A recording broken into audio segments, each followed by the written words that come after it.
அக்கா கூப்பிட்டாங்க, இந்த மாதிரி நாமக்கல் கோர்ட்டு போனோம், அக்கா போன விஷயமா போயிருந்தோம், கோர்ட்டுக்கு போலாம் அந்த நாமக்கலுக்கு. சரி தம்பி காலையில அழுதான், நான் கூட்டிட்டு போகல, அழுதுகிட்டே இருக்கறனால நான் என்ன பண்ணேன், சரி இவங்களும் வரேன்னு அழுதாங்களா, 3 பேரையும் கூட்டிட்டு போக முடியாதுன்னு 3 பேரும் ஒட்டுக்கா இருங்க, அத்தைகிட்ட போய் இருங்க, நான் வந்துடுறேன்னு சொல்லி பால்வாடி எங்க வீட்டுல விட்டுட்டு எங்க வீட்டுக்காரர் ஜிஹெச் போயிட்டாரு. வந்து அப்புறம் கொஞ்சம் எனக்கு லேட்டா தான் போன் பண்ணாங்க, இந்த மாதிரி தம்பியை காணோன்ட்டு. டைமிங்ஸ் எல்லாம் நான் பாக்கலைங்க, கோர்ட்டில் இருக்கும்போது போன் பண்ணாங்க. அப்புறம் நான் அங்கிருந்து பஸ் பிடிச்சி வந்து அங்கிருந்து திருச்செங்கோடு வந்து கார் ஏறி தான் வந்தேன், லேட் ஆயிடும்ட்டு. வந்து பார்த்தேன், இந்த பாப்பா தான் சொல்லிச்சு, நான் போன்லயும் கேட்டேன் இப்பயும் கேட்டேன், அண்ணா தண்ணியில தான் இறங்கிட்டான், நானும் அண்ணா தான் வந்தோம், அக்கா வரல அப்படின்னு. அவளை கேட்டா எனக்கு தெரியாது அப்படின்னு சொல்லிட்டான். அவ நான் பார்க்கவே இல்லம்மா அப்படிங்கிறான்.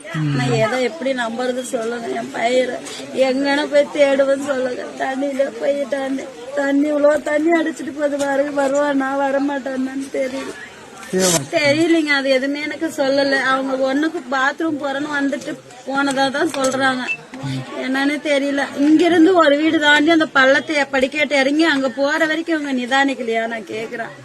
நிதானிக்காத விட்டுருப்பாங்களா சொல்லுங்க? பாத்ரூம் இங்கேயே இவ்வளவு இருக்கு, இப்படி போயிருக்கலாம்.